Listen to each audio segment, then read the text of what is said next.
Bienvenue dans ce live du jeudi qui commence avec une Didi un peu plus vieille que la semaine dernière. Non, mais t'es quand même pas si vieille. C'était son anniversaire lundi. Marche pas sur l'ordi s'il te plaît. Bon bah j'espère que vous allez bien. Didi va bien, vieillement bien je crois. Mais elle est toujours aussi belle. Ouais, elle a toujours autant de mauvais caractère. Tout va bien. Bon bah du coup je vous laisse le temps d'arriver, je laisse le temps aussi à Malvina d'arriver puisque bah, du coup elle est connectée, elle voit vos questions et en fait elle me les note et moi je les ai sur ordi du coup, comme ça je ne les loupe pas parce que des fois ça va très vite dans la messagerie, j'ai pas le temps de lire et comme c'est toujours très long de remonter manuellement et puis on peut un peu louper les trucs, donc du coup Malvina est là pour ça. Ça c'est juste pour le démarrage et je crois qu'elle est là parce que je vois qu'elle est en train de me parler sur la messagerie. C'est bon, Malvina est là, vous pouvez poser toutes vos questions.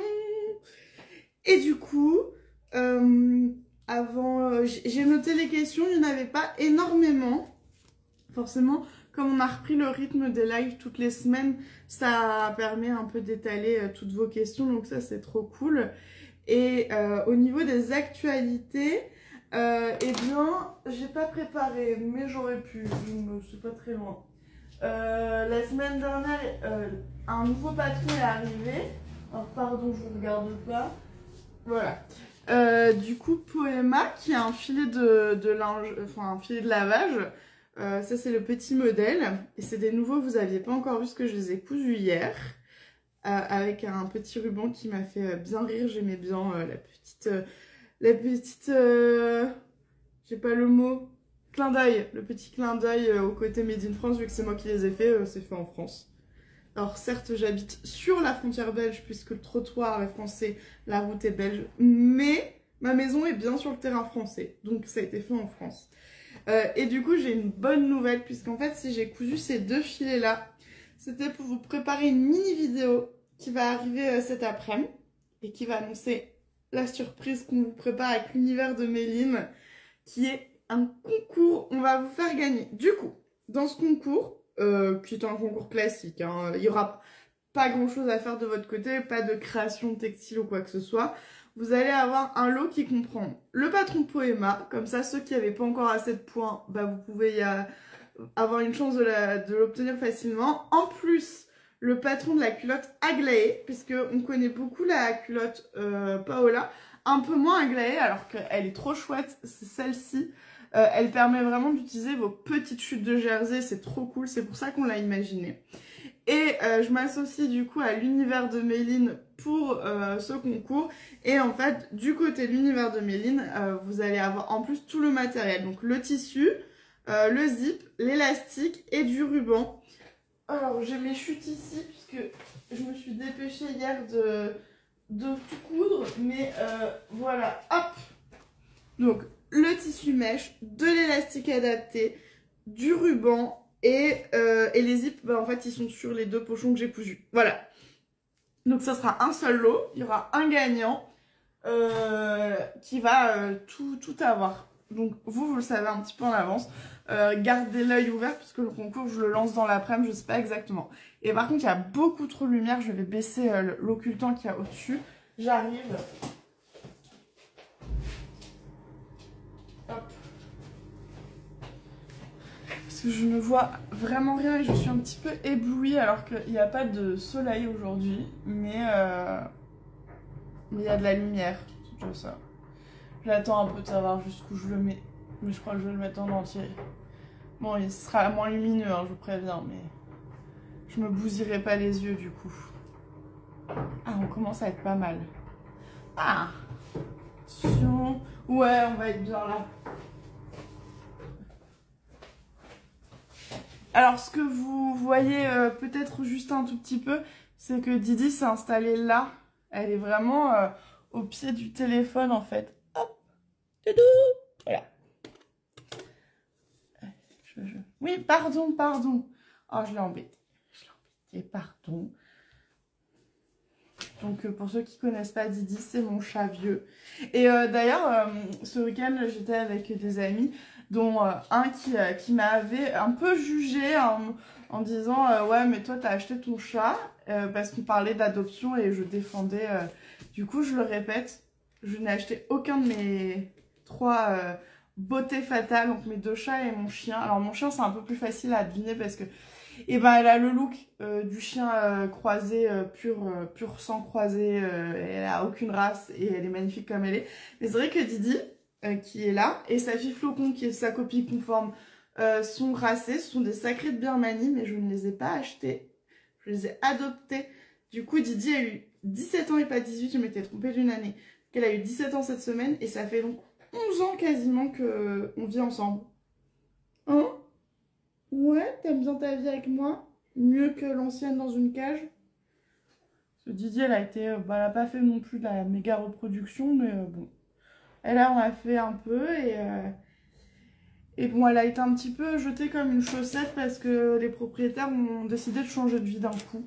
Et c'était plus compatible avec leur vie, donc fallait en urgence se débarrasser des chats. Et elle vivait dans une toute petite cage, soi-disant pour des questions de santé, mais...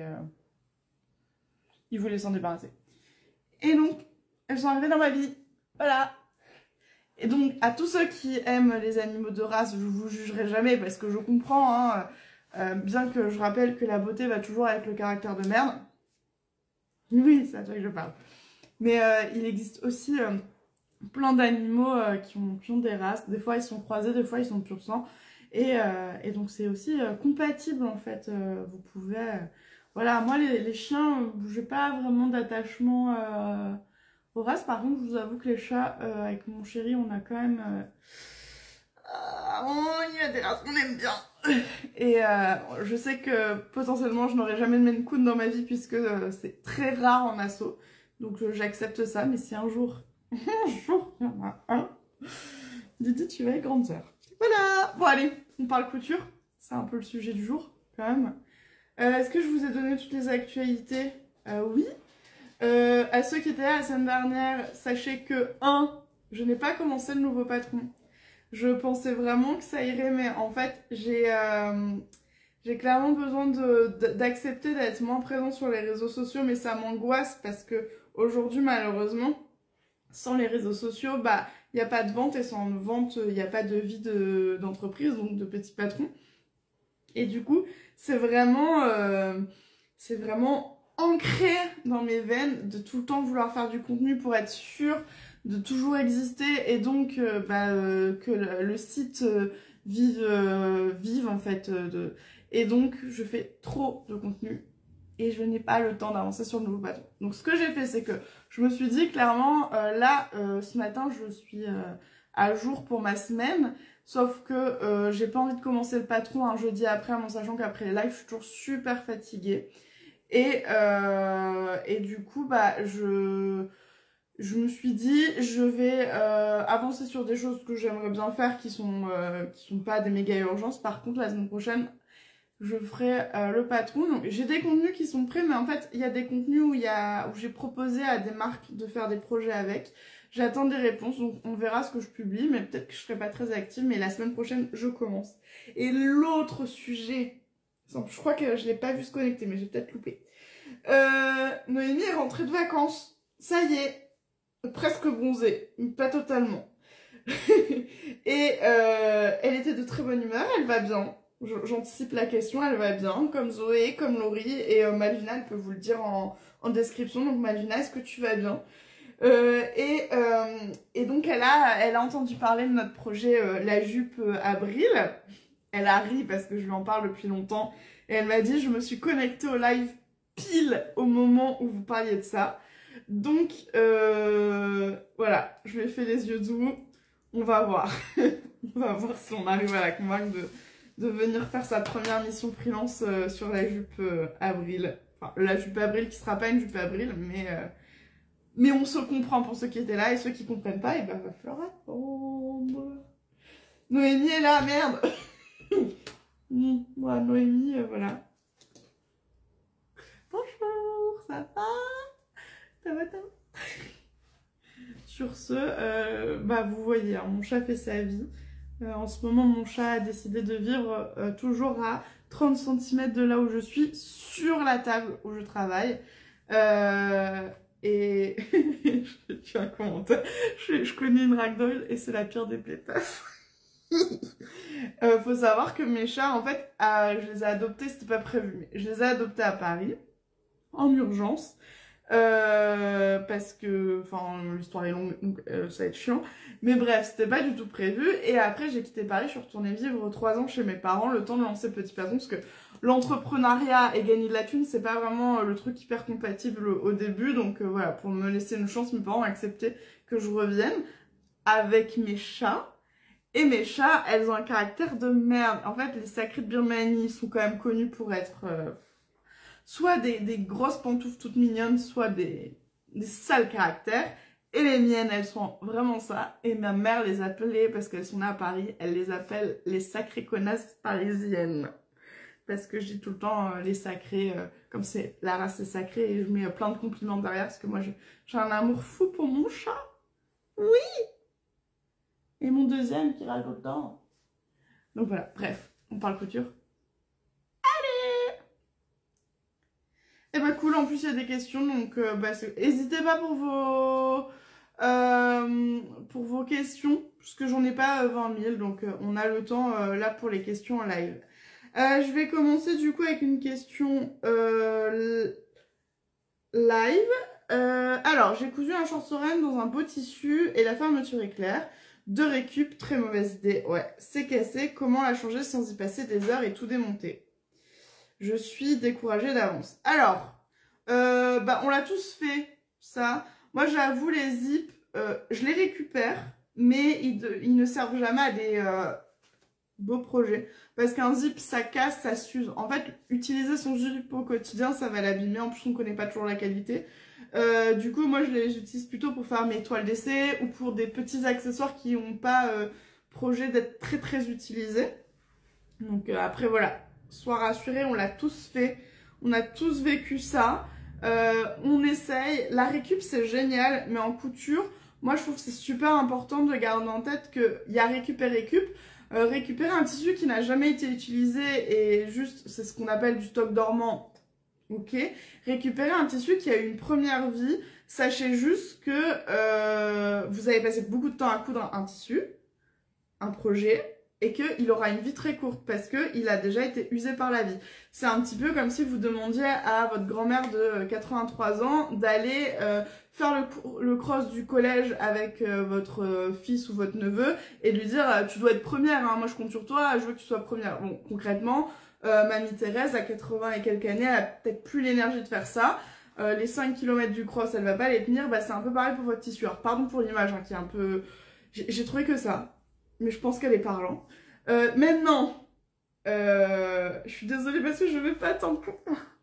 Changer un zip, il n'y a pas de solution. Tu vas devoir démonter ta ceinture, démonter un petit peu de ta fourche et toute la braguette. Donc oui, tu vas devoir le faire. Personne n'aime le faire. Et d'ailleurs, c'est pour ça qu'en retouche, on fait toujours la gueule. Enfin, moi, je fais pas du tout de retouche parce que je n'ai pas envie de passer du temps. Mais les retouches, c'est vraiment le truc quand tu arrives avec une braguette, tout le monde fait la gueule. Oui, clairement, ça fait chier. Bon. Maintenant, on va relativiser un peu. Oui, il va falloir découdre. Mais en fait, si tu te motives et que tu dis « Ok, je m'y mets », c'est faisable entre une demi-heure et 1 heure, suivant ton aisance et ta rapidité. Je sais de quoi je parle. J'ai dû changer. Je me suis cousu un short sereine l'année dernière. J'ai mis un zip neuf. Il a pété le 2e jour. J'étais dégoûtée. J'ai mis mon short de côté. J'ai fait la gueule. J'ai râlé. Franchement. Et un jour, je me suis dit, bah, je pars en vacances, il faut que je le change. Je me suis motivée. Et alors, oui, moi, je suis rapide parce que je couds depuis longtemps. En 30 minutes, c'était fait. Et là, vraiment, je me suis dit, mais t'abuses parce que c'était pas agréable à faire. Mais 30 minutes dans une vie, c'est pas tant que ça. Donc, tout ce que je peux te dire, trouve une motivation quelque part, je sais pas, mets-toi une récompense derrière. Moi, c'est comme ça que je fonctionne des fois. Quand je dois faire des trucs que j'ai pas envie de faire, je me dis, ok, si tu fais ça, soit en totalité, soit c'est un truc long et je le coupe en plusieurs morceaux, mais ça peut être... Si tu passes l'aspirateur, parce que j'ai horreur de faire ça, heureusement mon mec le fait tout le temps, mais des fois il faut quand même le faire. Après, je sais pas, moi ma motivation c'est de me dire, allez, si tu passes l'aspi, après tu peux prendre ton livre et lire pendant 10-15 minutes. Moi je suis trop contente, c'est une petite récompense qui me fait du bien. J'ai arrêté les récompenses bouffe, c'est pas bon pour les fesses. Donc voilà, mais oui, tu vas devoir démonter un petit peu. Après, tu dois pas tout démonter non plus. Par contre, sur les shorts, sur les pantalons, quand il faut un zip, prenez un vrai zip spécial pantalon. Ça doit être écrit en fait sur la petite languette. Pourquoi? Parce qu'ils ont un système où le curseur a un bloqueur automatique, ce qui fait que si vous bougez, le zip va pas s'ouvrir. Parce que sinon, si votre braguette est tout le temps ouverte, c'est parce que le zip n'était pas adapté. Et j'avoue, moi pour les zips de braguette, maintenant je ne prends plus que du YKK, qui est une marque de référence, parce que j'en ai marre de devoir changer mes braguettes parce que le zip n'était pas de bonne qualité. Si vous avez d'autres astuces, mettez-les en commentaire, mais voilà. Et on encourage tous, alors j'ai pas vu ton pseudo, mais on t'encourage tous parce qu'on sait que c'est chiant à faire, mais comme t'as dit que ton tissu il était beau, que t'as l'air de beaucoup l'aimer, ça en vaut la peine. Ouais. Ok, alors je fais pas un truc bizarre, il y a mon chien qui est venu là, qui demande des papouilles. Mais elle est très timide, elle montre pas sa tête. Hein Tété, viens montrer ta tête. On parlait de toi en plus tout à l'heure. Voilà, vous avez un micro-aperçu de Tété, la queen la plus jolie des chiens. Bon, je sais, les gens te trouvent pas belle parce que t'as pas de race, mais moi je te trouve magnifique. T'as ton charme, t'es unique. Ouais, et en plus t'es maquillée naturellement. Ouais. Ouais. Bref. Où acheter des zips YKK, c'est une bonne question. Ben, il y a des merceries en ligne où vous allez trouver. Si, alors je ne sais pas, parce qu'il y a aussi Prime qui fait des zips. Par contre, je ne sais plus si les merceries revendent des zips Prime ou on peut acheter en pro du Prime. J'ai un gros doute. Mais les grosses merceries, elles vont en vente. Je serais pas surprise de voir des YKK chez les grandes boutiques comme Rascol ou Mondial Tissu. Et si vous connaissez déjà si vous avez des merceries, vous êtes sûr de trouver du YKK, n'hésitez pas à le dire en commentaire. Mais moi, ce que je fais dans ces cas-là, c'est que je regarde un peu sur les grandes boutiques, les gros, même si on essaie tous de faire un peu attention à ces boutiques-là, parce qu'on essaie de soutenir aussi les plus petits. Mais si par contre vous êtes une mercerie plus petite et que vous vendez du YKK, c'est le moment de nous le dire. Vraiment. Ou dans les commentaires si vous regardez le replay, hein, évidemment. Du coup, ah bah voilà, apparemment chez Mercerie Extra, il y aurait du YKK. J'arrive, il y a mon chat qui veut sortir. C'est chiant quand toi. Allez, amuse-toi bien.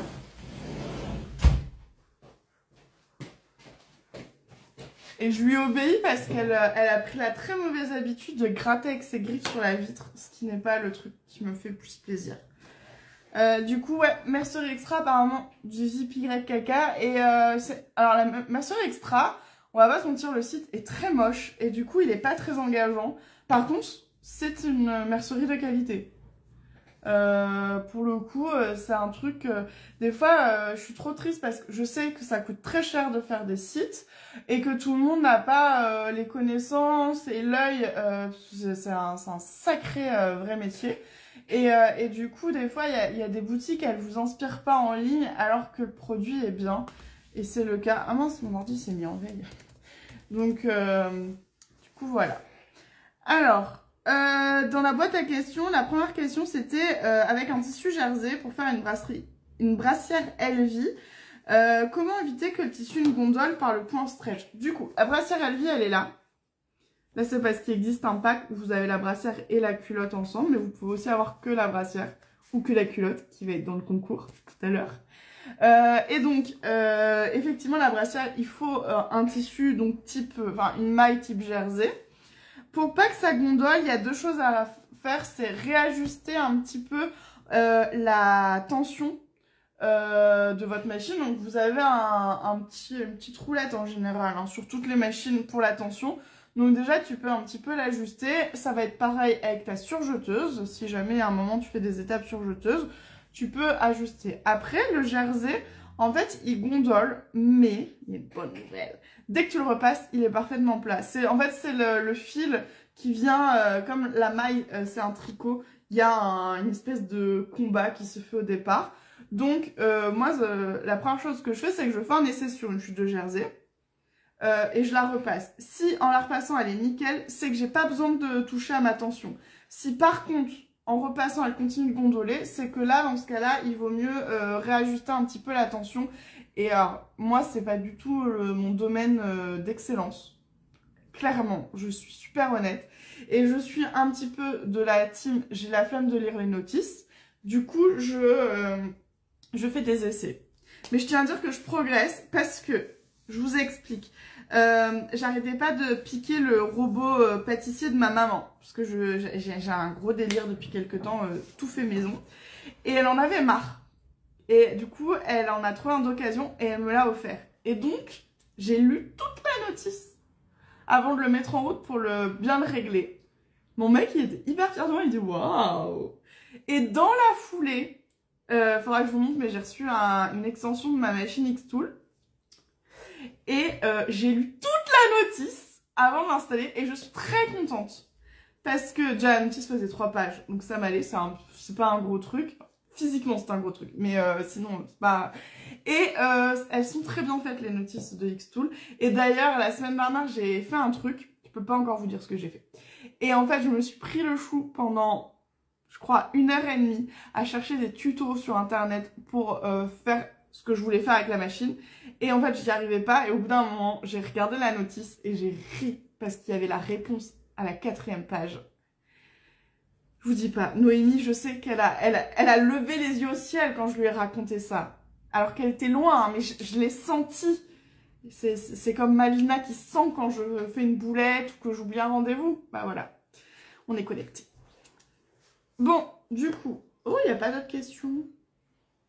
Bah si, il y en a plein dans la boîte à questions, mais faites pas les timides, hein. Allez-y. Hein.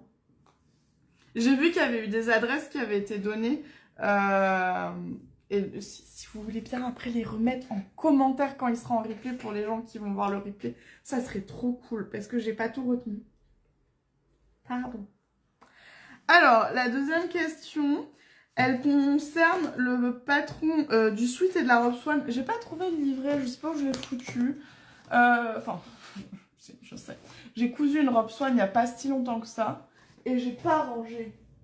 Parce que je range jamais rien. Je suis panthéique. Donc, on se projette. Un sweat ou une robe sweat swan. Et elle se demandait si la maille moelleuse qui est chez Fairy Factory serait compatible. La maille moelleuse, c'est pas celle-là, mais franchement, c'est juste que ça, c'est une autre marque en fait. Mais ça ressemble à ça. C'est vraiment un tricot interlock. C'est la matière qu'on voit dans tous les gilets. Et chez Fairy Factory, elle est un petit peu épaisse, hein, pas trop, hein, elle est plus épaisse que ça. Elle est très moelleuse, elle est très dodue, très cocooning. Et nous, on l'a utilisée pour faire ce gilet-là. Est-ce qu'elle est compatible pour Swan? Oui. Faut juste garder en tête que du coup, c'est un tissu qui est plus mou que du French Terry ou du molleton. Donc en fait le rendu est un peu différent. La manche elle va pas parfaitement rester gonflée, elle va être un peu plus lourde en fait. Donc c'est compatible. Moi ma mère elle aime que cette matière, donc c'est Sweet Andrea.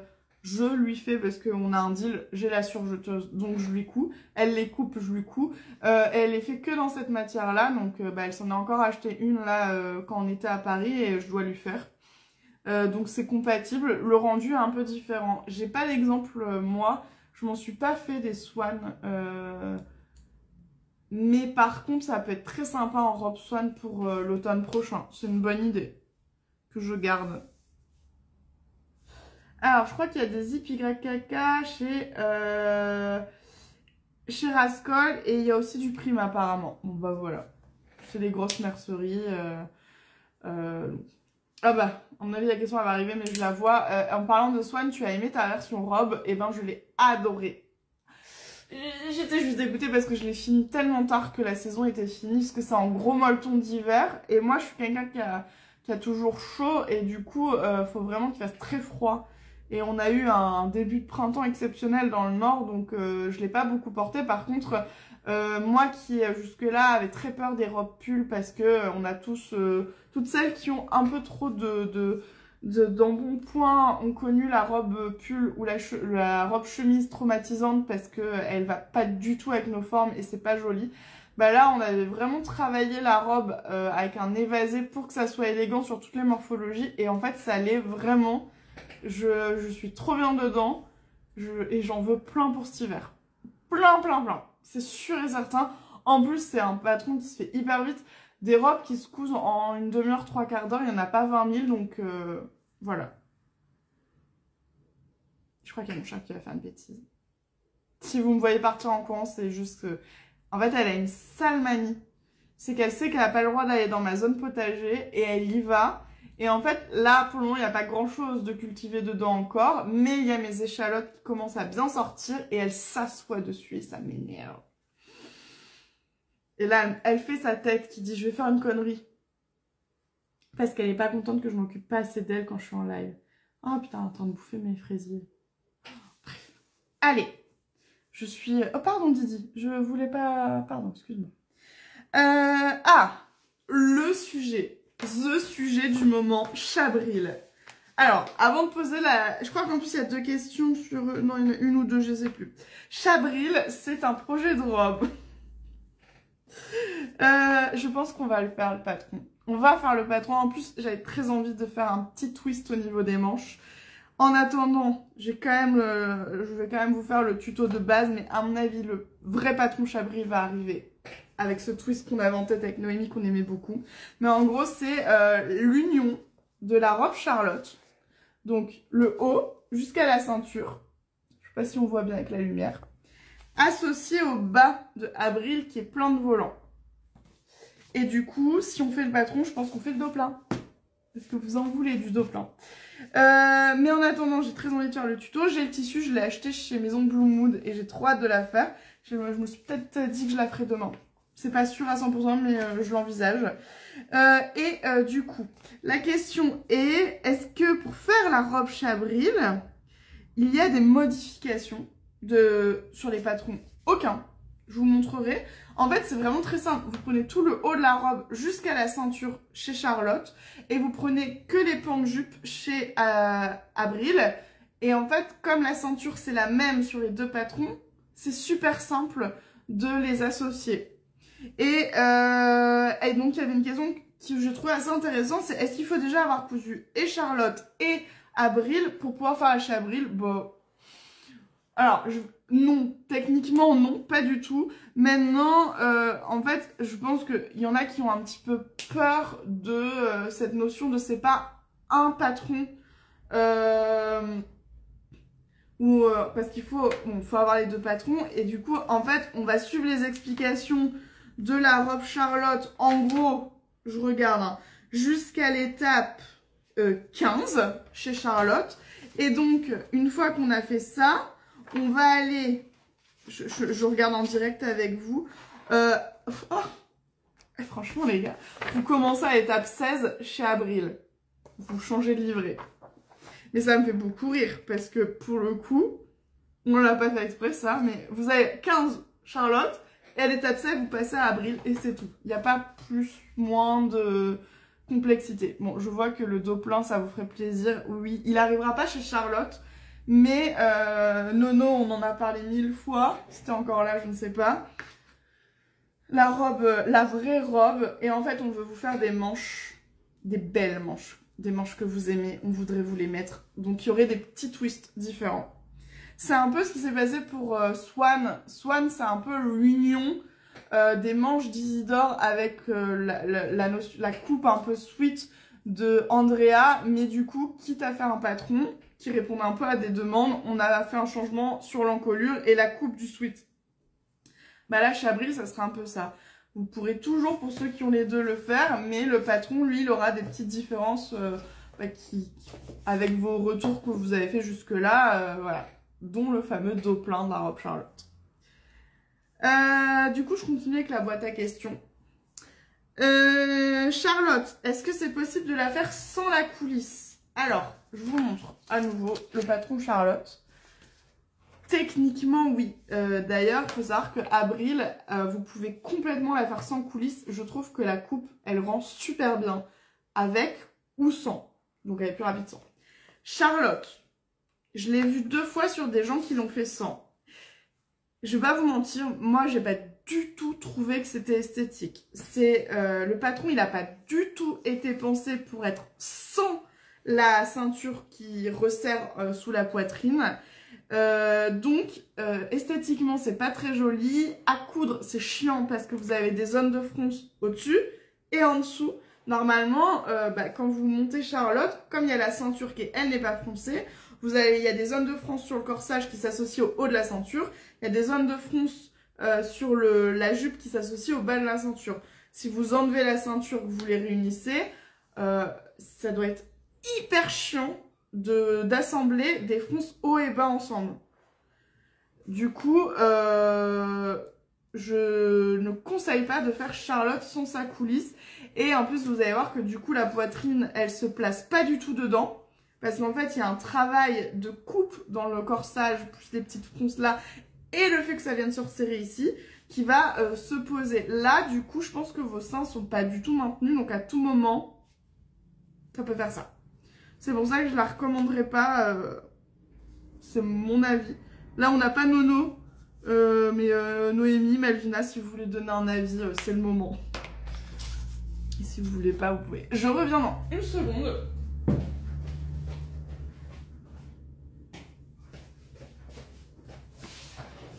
Ceux qui sont là depuis longtemps savent, je suis team gorge très fragile. Le soleil est parti, il caille à nouveau. J'ai mal à la gorge, on va éviter de tomber malade. Couvrons cette petite gorge. Ah bah, il y avait une question dans le même esprit que celle qui vient d'arriver en live, donc je vais lire les deux du coup. Alors, est-ce qu'on peut mettre un élastique dans la coulisse de Charlotte? Et moi j'avais, il me semble, quelque part... peut-être que c'est là, mais je sais plus où elle est, mais quelqu'un qui demandait pour remplacer la coulisse par des smocks. Alors, oui, vous pouvez mettre un élastique dans la coulisse de Charlotte. Faut juste, du coup, faire deux modifs, c'est-à-dire qu'il va falloir... Parce qu'en fait, devant, là, il y a une ouverture pour pouvoir sortir les coulisses. Votre élastique sera visible, c'est pas très joli. Donc, il faudrait coudre... faudrait refermer le patron, donc il faut faire de la modif et trouver le moyen d'aller insérer l'élastique. Donc il faut que vous réfléchissiez et il faut que vous sachiez que nous avons fait les essais au moment du développement du patron. C'était pas très joli. Honnêtement, je vous le dis que vous pouvez le faire, mais ça va casser énormément le style de la robe. En plus, c'est moins confortable à porter. Et donc, si jamais c'est parce que vous avez du mal à trouver le bon cordon, il existe vraiment une astuce. Est-ce que j'en ai là? Je ne pense pas. Vous prenez du billet. Parce que les billets, il y en a de toutes les couleurs. C'est assez simple de trouver la bonne couleur. Et en fait, le billet, il est pré-plié quand il est vendu. Vous le repliez encore une fois et ça va vous faire un petit ruban de cette épaisseur-là. Nous, c'est ce qu'on fait. Dès qu'on n'a pas en vrai cordon la bonne couleur, on prend du billet. Et ça marche super bien. Voilà. Et... je vais la retrouver cette question. Je suis sûre de l'avoir eue aujourd'hui en plus. Bon, c'est pas grave. On va enchaîner avec les questions suivantes. Alors, le pantalon Hector. Du coup, c'est lui. Qui est aussi un short. Je sais pas si vous le saviez. Qui a été vraiment le patron le plus vendu la semaine dernière. J'ai regardé pour avoir un peu votre tendance du moment. Et vraiment, Hector s'est démarqué. Vous êtes en phase beau jour et vous avez envie de pantalon esthétique. Pardon, Didi, mais tu mets ta queue sur mes questions. La question était, est-ce qu'il est élastiqué tout autour de la taille ou il a une zone de plat? Il est élastiqué tout autour de la taille. C'est plus facile à coudre. Et ça correspondait à la coupe de ce modèle-là. Parce qu'en fait, Hector, il est large. Donc, vous êtes souvent très surpris par le fait qu'il soit large. Pourquoi? Parce qu'on le fait dans un tissu de type viscose. Donc, je vais vous prendre... Là, c'est une toile de viscose. C'est ma future chemise qui avance. Et vous voyez, c'est un tissu qui est très très lourd et très très souple. Et à la fois léger. Il a du poids, mais sur vous, il va pas être épais. Et donc c'est le seul tissu compatible parce qu'il faut se tomber là pour que ça soit joli, que ça fasse pas un effet montgolfière. Et en fait, il est large parce que ce tissu n'est pas extensible. Donc il faut que vous puissiez rentrer dedans, mais bouger dedans, vous asseoir, vous mettre accroupi. Et il y a eu un commentaire qui m'a vraiment touchée et fait très plaisir. D'ailleurs, je l'ai mis dans la newsletter parce que je trouvais qu'il y avait vraiment un partage d'expérience super intéressant.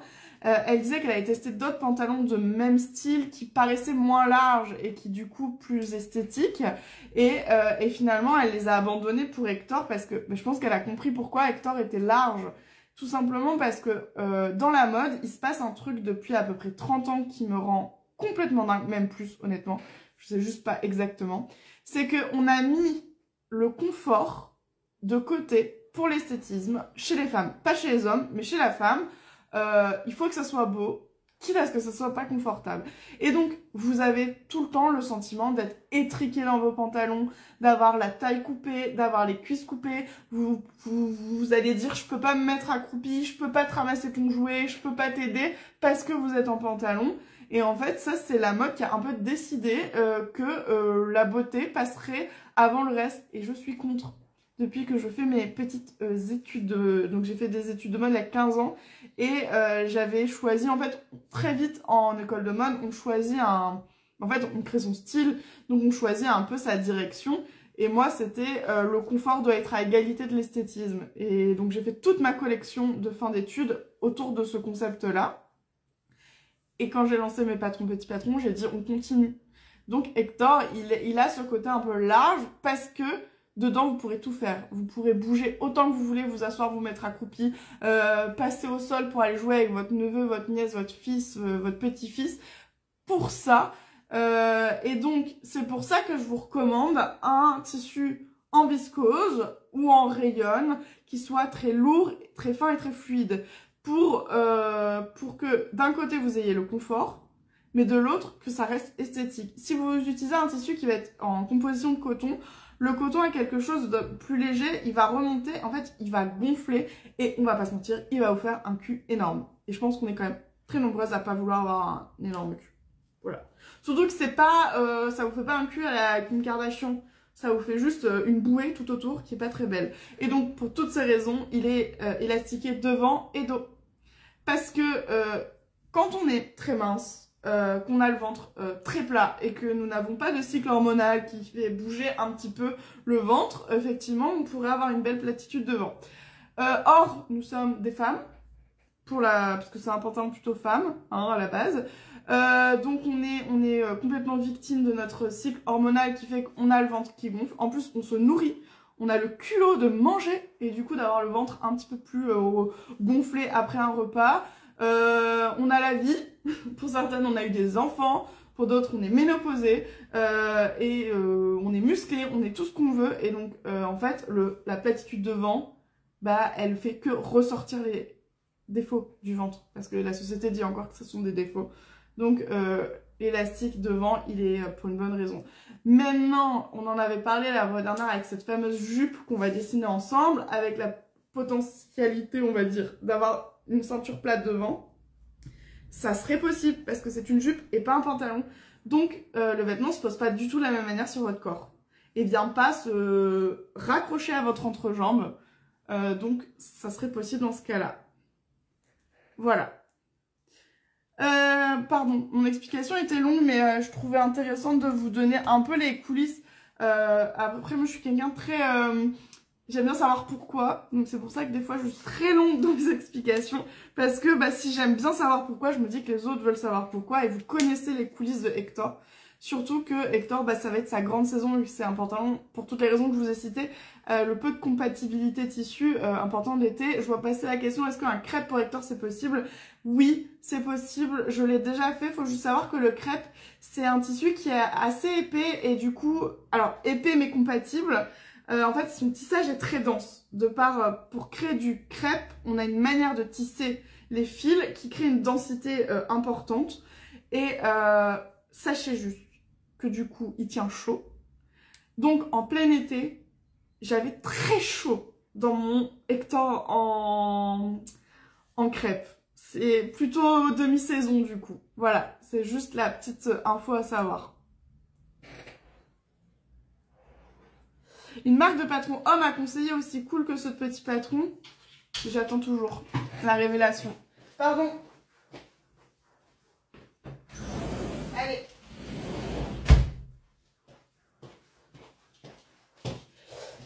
Il y a une marque au Canada qui a traduit ces patrons parce qu'ils sont, ils doivent, je sais pas s'ils sont québécois, mais en tout cas ils ont une équipe québécoise parce que tout est traduit aussi, c'est en anglais et en français québécois, donc des fois on est un peu, c'est pas le même vocabulaire. Je ne sais pas le dire, mais je vais vous le dire comme je sais le dire. C'est Trade Theory, donc T-H-R-E-A-D, plus loin théorie avec un Y. Franchement, ce sont des patrons plutôt quali, vraiment. La seule chose, c'est qu'on est sur un style très canadien, très nord-américain, qui pour la France est un peu vu comme, je vais mettre le terme, ringard. Les coupes manquent un peu de modernité. Pour ceux que j'ai testés à l'époque, aujourd'hui j'en ai pas cousu récemment. Pour vous donner une idée, mon père les adore. Voilà, mon papa. Mon mec, il m'a dit, bon, des fois ça manque un peu de modernité. Par contre, ils ont un sweat, entre le sweat et le pull, mon frère l'adore. Et il m'a dit, je suis désolée, mais alors Andrea, il est super, mais je préfère celui-là. Donc lui, je lui coupe que ce sweat-là, du coup. Il y a quelqu'un qui l'a écrit, merci beaucoup. Donc, pour le coup, pour de l'homme, c'est de la qualité. En France, j'ai pas tout testé. Il y a des marques qui sont arrivées récemment, mais en fait, moi, j'ai une habitude, avec Malvina, on a la même. On regarde la formation, donc on va dans l'à propos des marques. Et en fait, de mémoire, c'est encore des marques sans modéliste formé derrière. Sachant que je considère pas qu'une formation de 3 semaines, ça suffise. Mais non, je les ai pas testés, donc mon avis, il est peut-être un peu biaisé. Je ne sais pas du tout si ça en vaut la peine. Les marques, le peu d'hommes qui existaient avant, non, vraiment. Mais ces marques-là, je les ai pas testées. J'ai pas d'avis, du coup, à partager. Et je sais même plus comment ça s'appelle. Je les ai vus passer, mais voilà, je les ai vus passer. Je ne sais plus. Mais en tout cas, Trade Theory, oui. Pas mal.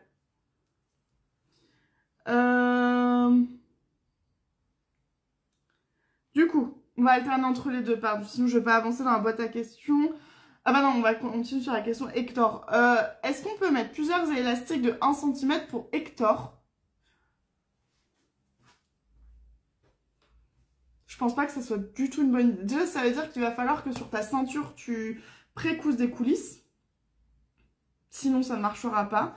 Parce que si tu couds au milieu de l'élastique, tu vas le bloquer, ça va juste craquer en deux-deux, parce que l'élastique sera beaucoup plus élastique que ton point élastique, donc ça va pas du tout être compatible. Donc, en fait, si tu veux faire ça, il faut que tu couses des coulisses à la bonne distance, donc 1,2 pour laisser l'épaisseur de l'élastique passer, pour mettre donc 1,2 plus 1,2, tu vas être sur une valeur qui n'est pas compatible avec la ceinture de base, donc il faudra que tu la modifies. Par contre, si tu veux avoir ce truc un peu sportif qui est très beau dans ta coulisse, c'est que tu peux venir faire des piqûres après. Mais moi, je le fais que sur des versions en maille et pas sur du chaîne et trame parce que le point va casser. Sur le chaîne et trame et sur la maille, il va tenir. Donc, c'est pour ça. Ça sera sûrement un nom, mais je peux faire un Hector en tissu sweat pour l'hiver. Bah oui, tu peux. Oh merde, j'ai cassé mon truc. Personne n'a rien vu. Voilà. Bon, ça va, il est là, moi, j'ai pas cassé, c'était au pink. Tu peux faire Hector en jersey pour une version pyjama. J'essaie d'en parler le plus régulièrement possible. Il y a un article sur mon blog couture débutant. Tu tapes pyjama Hector, tu auras l'article. Je vous explique du coup comment vous pouvez un peu réajuster. C'est pas obligatoire, mais c'est plutôt cool de réajuster le patron. Parce que comme là, vous n'avez pas besoin de cette largeur vu que le tissu est élastique en jersey. Vous pouvez en enlever un peu, ça vous fait de l'économie de tissu. Et je l'ai fait aussi en sweat, je l'ai fait en molleton, donc le gros. Alors, c'est pas aussi joli, enfin, moi j'ai très envie de vous faire le vrai patron qui sera plus ajusté, plus esthétique, mais ça marche. J'avais juste beaucoup trop chaud, mais encore une fois, c'est une histoire de préférence. Et à refaire, je le ferai plutôt en French Terry, mais c'est possible. Du coup, pour Hector, je crois qu'on est bon. Je crois. Donc, est-ce qu'on peut mettre mettre un élastique de 5 cm au niveau de la taille de la culotte Paola. Voici Paola, qui est en taille classique et taille haute. Et donc mettre un élastique, alors si tu utilises à la... Ah, j'ai fait tomber ma bêtise, c'est pas grave. Si tu utilises de l'élastique à boxer, c'est possible. Pas de l'élastique comme ça. Hop, les lamas et là, l'élastique côtelé, j'essaie de vous le montrer. Celui-là, c'est celui qui se rentre dans les vêtements. Il est pas adapté du tout à la lingerie. En fait, celui-là, il n'est pas fait pour être contre la peau, il est grattant. Il doit être dans une coulisse. Donc celui-là, non. Du vrai élastique à boxer, comme sur les boxers pour hommes, tu peux. Ça se trouve en mercerie. C'est juste que du coup, il faut que tu saches le faire. Le patron là, il n'est pas prévu pour. C'est une technique qu'on a expliquée sur la jupe Chelsea, sur la jupe Kate. Et c'est tout, je crois. Et peut-être aussi sur la brassière Elvie. Ouais. Mais par contre, c'est possible. Tu peux le faire.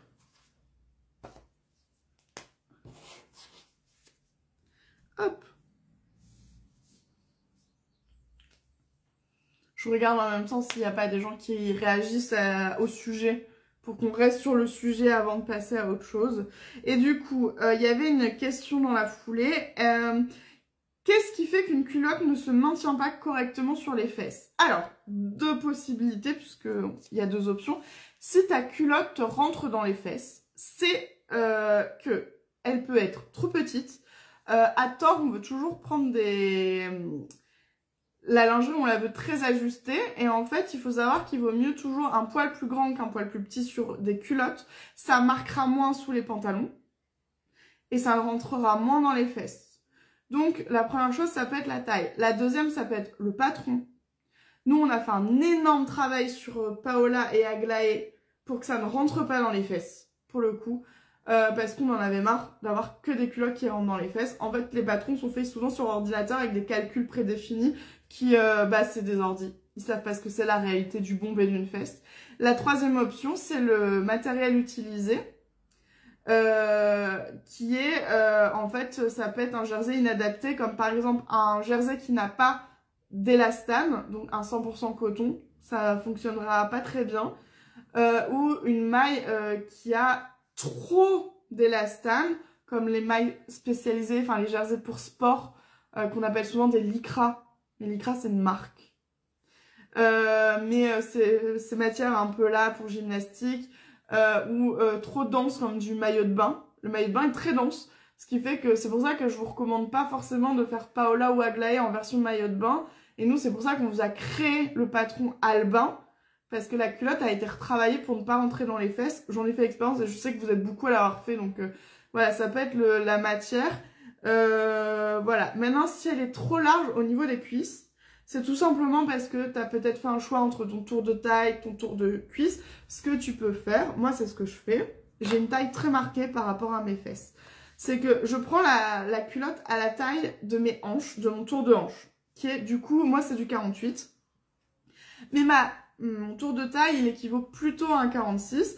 Et donc l'élastique de ma taille, je le coupe comme si j'avais fait une culotte 46. Mais le tissu est coupé en 48. Et ça, c'est une technique que vous pouvez aussi faire sur les hanches. Si vous avez beaucoup de ventre et des petites cuisses, n'hésitez pas à couper la culotte en tissu dans la bonne taille recommandée par le tableau et prendre l'élastique de la taille du dessous. Ça va fonctionner, il n'y aura pas de problème. Pas plus d'une taille d'écart. Voilà.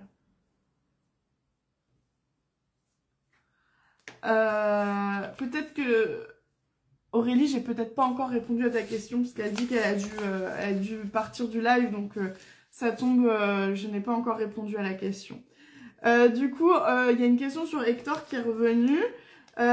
Hector a-t-il un élastique en bas des jambes? Oui. Alors, je vous le montre d'après. Hector, celui que vous voyez plus parce que moi je me fais beaucoup celui-là. Donc, il est droit en bas. Il a aussi une version bracelet de cheville. Mais j'en ai. Parce que anti-moustique. Pour ça. Parce qu'en fait, la petite histoire derrière ce pantalon, c'est que je m'en suis cousu pour moi quand je suis partie au Vietnam. Je m'étais un peu renseignée sur la météo, etc. Et comme nous, on avait prévu de faire que le Vietnam du Nord dans les montagnes, moustique. En plus, fallait prendre des anti-palus. Ouais, je crois que c'est ça. Enfin, voilà, c'était la première fois que j'allais dans un pays où il y avait le paludisme. Ça me faisait flipper, évidemment. Et je suis un aimant à moustiques. Comme ceux qui comme moi et on se comprend. Du coup, j'ai essayé de réfléchir à plein d'options et je m'étais fait ce pantalon. Et quand j'avais montré les photos, vous l'aviez beaucoup aimé. Donc, c'est pour ça qu'après, le pantalon est arrivé chez Petit Patron. Et donc, il était évident qu'il fallait qu'il y ait ces fameux bracelets. Et la taille élastiquée, c'est pareil. En fait, ça fait vraiment... ça empêche les moustiques de se faufiler. Et il faut dire que je suis beaucoup moins embêtée par les moustiques. Alors, du coup, moi, ils s'attaquent à mes pieds quand je mets pas de chaussettes. Donc, oui, des fois, j'avoue... en vacances, je me la joue à l'allemande, c'est-à-dire que je mets des chaussettes dans mes Birkenstock, parce que maintenant j'ai craqué pour les Birk. Et donc j'ai un look de toute folie, toute beauté, mais voilà. Donc il y a une question, est-ce que je suis O positif en groupe sanguin? Non, moi je suis le groupe le plus banal, je suis A positif. Il y a plusieurs études qui ont montré que c'était une histoire de... ils pensent qu'il y a une histoire de température corporelle, Alors le taux de sucre, je crois que ça a été démenti, c'est pas ça, mais ça peut venir aussi de notre transpiration, enfin c'est vraiment... Il y a pas de règle, mais il y a des gens qui attirent les moustiques et d'autres pas. Bon, bah voilà, moi je suis l'anti-moustique de mes proches. Et pour le coup, quand on va au soleil, ils sont juste très contents et tout le monde s'assoit juste à côté de moi. Ils savent très bien que les moustiques se concentreront sur ma personne. Donc j'ai 1 milliard de marques depuis toujours et il faut savoir que j'étais allergique quand j'étais petite et ça c'était très marrant. Voilà, les infos inutiles, bonjour. Et donc sachez qu'on peut guérir de ces allergies à force d'être trop piqué. C'est mon cas. Voilà. Du coup, on enchaîne. Pour Charlotte, quelle taille choisir quand on a un tour de taille plus important que la poitrine? Eh ben, on suit les instructions. Je vais vérifier Charlotte, c'est quand même un patron qui est... Non, voilà. Vraiment, je vous invite... Il y a un mini texte. Là, les 3 lignes ici, elles sont primordiales pour votre choix de taille. Tout simplement parce que là-dedans, on vous dit toujours quelle est la mesure à privilégier. En l'occurrence, sur la robe Charlotte, on vous dit, vous basez que sur la poitrine. Tout simplement parce que la ceinture, elle est sous la poitrine. Votre taille, elle est 10 cm plus bas. Ça a une vraie différence. En plus, ça se coulisse et ça s'adapte à vous. Vous êtes sûr de rentrer dedans. Et ensuite, la robe est très évasée. Donc, vos fesses, elles rentreront. Ici, c'est vraiment le tour de poitrine qui doit être pris en compte. Et ça, dans tous les patrons, on vous le note. Là, je prends le débardeur Harry. Voilà. Alors, là, deuxième ligne, on vous dit quelle est la mesure à privilégier quand vous avez un tour de taille, un tour de poitrine ou un tour de hanche différent. Et sur tous les patrons, on vous fait ça, donc n'hésitez pas à le lire. Et je vois qu'on est une grosse team moustique addiction. Enfin, on est l'addiction des moustiques. Moi, je suis sûre, ils vivent pas loin, là. Ils sont là, genre, ouh, c'est bientôt la saison. Ici, c'est très bon. Et ils vont jamais dans le jardin des voisins parce que je dois avoir bon goût. Oh, super. Alors, j'ai eu plusieurs questions sur Ina. Et ce sont des questions de matière. Alors, Ina, qui a un livret grande impression, c'est une robe, une blouse avec plein de déclinaisons. Une pépite. Pour la saison à venir, une pépite. Donc, je vous la montre. Alors, la première question, est-ce qu'on peut la faire en jersey? Elle pense qu'elle avait vu cette info. Je suis pas sûre. Hein. Moi, je la ferai pas en jersey parce qu'une robe qui tient que sur les bretelles avec autant de tissu sur une base jersey, elle va se déformer. Donc, je vais dire un non à 95% sur le jersey. Je le déconseille parce que je pense que la robe va se déformer. Et en fait, elle va s'agrandir à cause du poids de toutes les pièces. Comme ça se base que sur tes bretelles, en fait, et du coup, tu vas très vite te retrouver avec une robe qui t'arrive mi-nichon. Qui va être beaucoup trop large, elle va se détendre. Donc pour le jersey, moi je vais dire non. Je mets pas un 100% parce qu'on peut avoir des bonnes surprises, mais je pense qu'il faudrait quand même vachement la renforcer un peu partout. Donc c'est un boulot monstre. Voilà. Maintenant, deuxième question qu'on m'a posée, est-ce qu'on peut la faire en double gaze? Respire, ça va aller. Oui. Oui, tu peux la faire en double gaze. Ça, je vais pas m'y opposer. Faut juste savoir que la gaze, en fait, c'est le tissage le plus lâche dans le textile. C'est très aéré, c'est pour ça qu'elle est un peu transparente. C'est très joli esthétiquement. les deux choses à savoir quand vous voulez coudre de la gaze, qu'elle soit double ou pas, de toute façon en habillement elle est double, c'est que si c'est un tissage lâche, elle va se détendre quoi qu'il arrive. Donc Ina qui a un bustier très ajusté et on va pas se mentir qui est esthétique que quand le bustier est ajusté, elle va s'agrandir, elle va pocher ici, ici et en dessous. C'est un autre style, elle va changer de style complètement. Il y en a qui aiment, il y en a qui aiment pas. Voilà. Deuxième chose, garde en tête que cette matière est très chiante à coudre. Voilà, c'est hyper important de le savoir parce que si t'es pas encore habitué à cette matière, tu peux un petit peu détester la couture. Si t'as l'habitude, bon voilà, mais c'est pas le tissu idéal, mais tu peux le faire. Je crois que j'avais une autre question Ina, mais je suis pas sûre. Non. Voilà, il n'y a pas de questions live. Bon, bah, on continue sur la boîte à questions. On s'attaque à Harry. On sent que l'été arrive. Hein. Je pense que les beaux jours se sont installés dans pas mal de régions parce qu'on est vachement sur des patrons d'été. Alors c'est cool, ça fait du bien, ça change. Je vous présente Harry. Alors faites pas attention à la petit symbole, attention. C'est juste que c'est un livret qui n'a pas été validé définitivement. On l'a modifié. On a ajusté des textes, etc.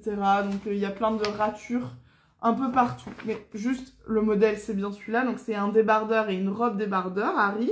On est sur de la maille jersey, 100% été, le confort absolu, le bonheur. Le bonheur. Est-ce qu'il est possible de lui faire un col V? Parce qu'elle a un col rond, mais presque V. On est sur un rond, mais presque V. Et rétrécir les bandes nageurs dans le dos. Alors, si tu me poses la question, je pense que ça veut dire que tu n'es pas modélé, donc je vais te dire non. C'est des modifications ultra techniques. Très concrètement, tu as envie d'un patron de débardeur qui n'est pas Harry. Là, tu as envie de toute autre chose, donc non. Je vais vraiment simplifier ma réponse. C'est des modifs. Alors, le dos, n'y touchez pas. Vous allez tout déformer, vous allez être vraiment très déçus. L'encolure col V, vous le savez, je vous le dis souvent, pour qu'elle soit vraiment esthétique, elle est technique à bouger. Je vous déconseille d'y aller. Là, je peux que t'inviter à trouver un patron qui correspond plus à tes attentes et tes goûts, puisque en l'occurrence, ce n'est pas Harry a priori. Est-ce que si je couds de la... Oh, j'ai enchaîné vite, pardon. Excusez-moi, vous savez quoi, je vais boire. Je passe à une question live. Est-ce que si je couds de la double gaze, je peux doubler mes marges de couture pour la rétrécir un peu?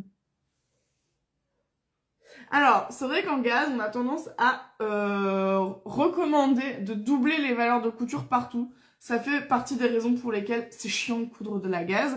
Parce qu'en fait, la gaze, on dit qu'elle boit. En fait, elle va bouger tout le temps. Pendant que vous allez la coudre, elle va se rétrécir. Quand vous allez la repasser, elle va s'agrandir. Quand vous allez la porter, elle va s'agrandir. Quand vous la lavez, elle va se rétrécir. Elle fait ça. Un accordéon. Elle est chiante. Du coup, j'ai pas compris pourquoi tu dis que tu veux augmenter tes marges de couture pour la rétrécir un peu. Pour moi, c'est pas... J'ai l'impression qu'il y a deux questions en une. Mais oui, il est recommandé de doubler les marges de couture.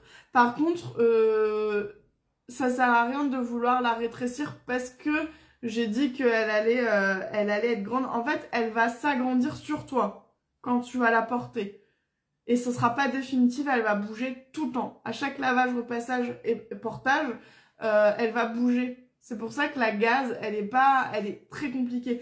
Je trouve qu'elle est beaucoup plus adaptée à un patron comme Abril, où elle va pas poser de problème ni en étape couture, ni en portée, dans le fait de bouger sans arrêt. Si je fais un Hector, est-ce que je double les marges de couture? Ah, Hector en gaze, non, hein. Pas de Hector en gaz. Vous allez ressembler à un clown. Vous voyez les clowns à l'ancienne, là? Je vous le déconseille. Hein. La gaze, ça c'est pour un pyjama, mais je vous déconseille la gaze pour Hector. Pour avoir des moins grosses fesses. Non, en fait, il faut accepter que le patron, il est compatible qu'avec... c'est notre seul patron qui demande... qui est si restrictif en tissu. Mais non, il n'y a pas de secret. Tu vas avoir des grosses fesses avec de la gaze. Si c'est pour un pyjama, oui. Alors, dans ce cas-là, est-ce que tu doubles? Oui, tu doubles tes valeurs de couture. Hein. Mais tu le gardes en tête, tu vérifies comment ça se passe. Il faut faire des essais, chaque gaze est différente. Charlotte, la robe Charlotte en gaze, oui, c'est possible. Elle va être un peu large. pour toutes les raisons que je viens de citer. Hein. Mais oui, c'est possible la robe Charlotte en gaze. Pardon Malvina, je vais presque plus vite que toi. Pardon, parce que là j'ai le temps, ça va pas trop vite les commentaires, donc j'ai le temps de les voir. Ah, c'est une question... Est-ce que je... Ouais, non, je l'ai fait dans l'ordre, ça va être beaucoup plus simple pour mon cerveau. Qu'est-ce que je pense des différents pieds presseurs? Pour rappel, c'est ça, hein, c'est le pied qu'on met sous la machine à coudre. Il en existe aussi sur les surjeteuses. Et mon exemple, elle demandait le pied surjeteuse d'une machine à coudre. Alors, la question, elle est vaste. Il y a des pieds qui sont super. D'ailleurs, celui que je viens de ranger.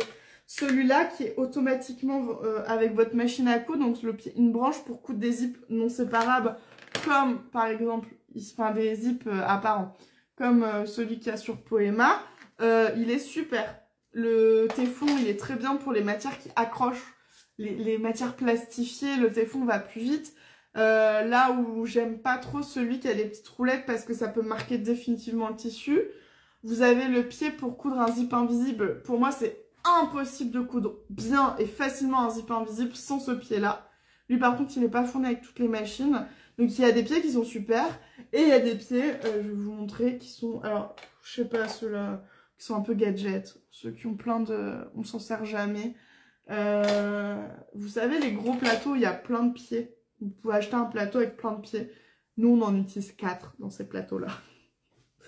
Il y a des pieds super. Le pied space surjeteuse. Alors, ma mère l'a acheté pour sa Jeanne.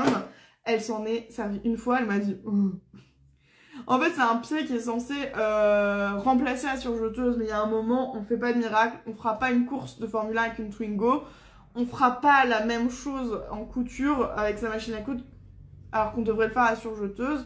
Le pied surgé, il est pas mal. Mais franchement, je le trouve cher. Pas miraculeux et bruyant. Parce qu'il est censé couper et vous faire un semblant de point surjeteuse. Le point, il n'est pas aussi quali qu'une surjeteuse. Clairement, c'est pas un équivalent parfait. Et je trouve qu'il fait un point qui casse vite. Puis, votre machine va beaucoup plus lentement que la surjeteuse. Et sur la maille, c'est long. Donc, j'ai un avis mitigé. Moi, je trouve ça un petit peu gadget et pas super utile. Mais il y a des pieds qui sont bien et des pieds qui ne le sont pas. Après, il y en a pas beaucoup. Ah bah voilà. C'est quoi la matière... Pardon, non, j'enchaîne. Oh là là, faut que je vous le dise. Je change de question. C'est quoi la matière de la robe avril bleue que porte Laurie sur le site Petit Patron? C'est de la gaze brodée. Et ça fait toute la différence. C'est de la gaze. Du coup, c'est pour ça... ah non, c'est pas Laurie. Alors, la robe bleue, toute bleu sang, couleur autre, c'est Manon qui la porte. Et c'est de la gaze brodée. Donc en fait, le fait qu'elle soit brodée, ça la fixe. Et ça, c'est vachement bien. D'ailleurs, vous voyez, peut-être, est-ce qu'il y a encore les photos?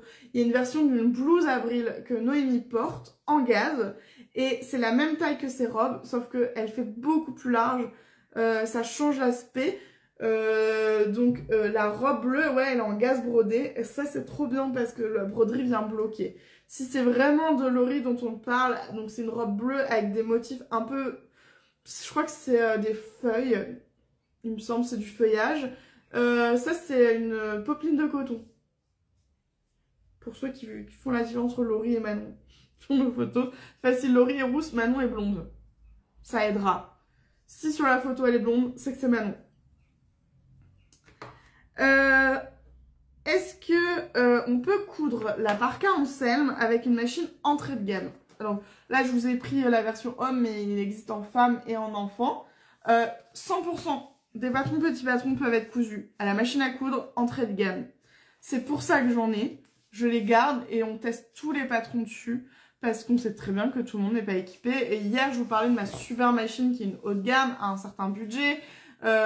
Et du coup, tout le monde n'a pas forcément ce budget. Et ça, c'est ok. Donc, c'est pour ça qu'on les teste. Donc, oui, la première réponse, c'est oui, oui, tu peux coudre une enseigne en entrée de gamme. On en a cousu plein. Maintenant, tu ne pourras pas faire tous les tissus. Pas de enseignement velours ni en jean, parce qu'il y en a qui le font, je le déconseille sur de l'entrée de gamme. Le soft shell, ça passe. Les matières d'esprit kawaii, donc les matières un peu en nylon, ça passe. Les lainages, ça passe. Vraiment. En scène, c'est pas la plus chiante. Elle est impressionnante parce que c'est un manteau. Mais en épaisseur, c'est pas la plus chiante. Du tout, du tout, du tout. Donc du coup, Malvina m'a mis une photo. Donc il y a 4 photos. Enfin, elle m'a fait une capture écran du site Petit Patron pour me rappeler les robes Abril. Vous avez en haut à gauche Noémie qui porte la blouse Abril dans des tons rouilles. C'est de la gaze. C'est une double gaze. Donc c'est vrai que ça fait assez grand sur elle. Juste à sa côté, c'est Laurie qui porte une robe bleue au-dessus du genou avec un motif feuillage, c'est de la popeline. En dessous de Noémie, à gauche, nous avons Manon qui porte Abril en mi-mollet, c'est de la gaze brodée. Et en bas à droite, c'est moi en version longue et c'est du chambray. Ça peut vous aider à vous repérer. D'ailleurs, ce matin, je vous ai repartagé une vidéo sur Charlotte, sur les différentes matières. Et j'en ai profité pour vous mettre quelques photos de robes Charlotte que nous on a cousues. Et à chaque fois, je vous ai mis le nom du tissu pour peut-être vous aider un peu à vous rendre compte du rendu entre un tissu, un patron et un corps. J'essaie de le faire le plus souvent possible, ça. J'ai vu passer une bonne surjeteuse pour coudre régulièrement du jersey. Alors j'ai une bonne nouvelle, la surjeteuse est faite pour coudre de la maille. Donc toutes les surjeteuses sont compatibles. Moi j'aime beaucoup les surjeteuses de la marque Elna. Évidemment les Baby Lock, mais c'est un budget autre, mais très bien. Les Juki sont très bien. Et si tu veux un modèle précis, depuis très longtemps, j'aime beaucoup la 664 Pro de Elna. D'ailleurs, toutes les filles l'ont acheté, elles en sont toutes très contentes. Quand je dis les filles, c'est la team Petit Patron.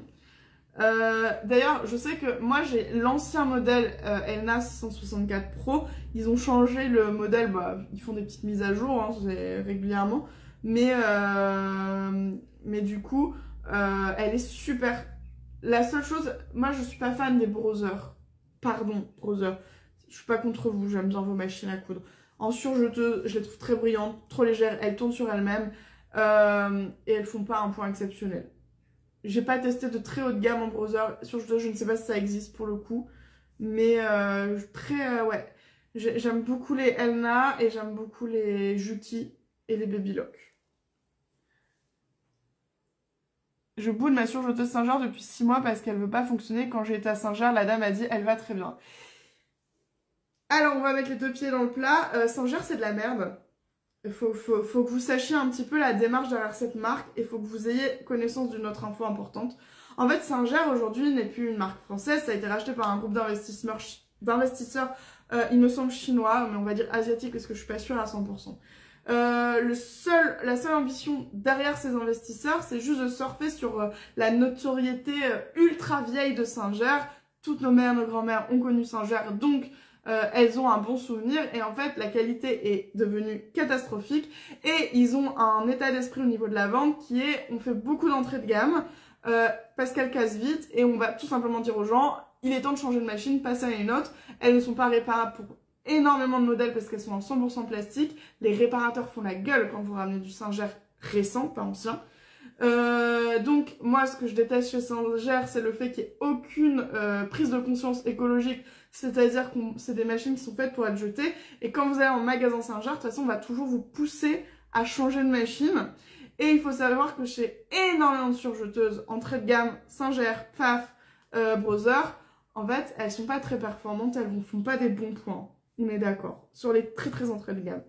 Et ce qui est intéressant à avoir comme info, c'est que Singer a racheté Pfaff, il n'y a pas très longtemps, quelques années, ainsi que Husqvarna.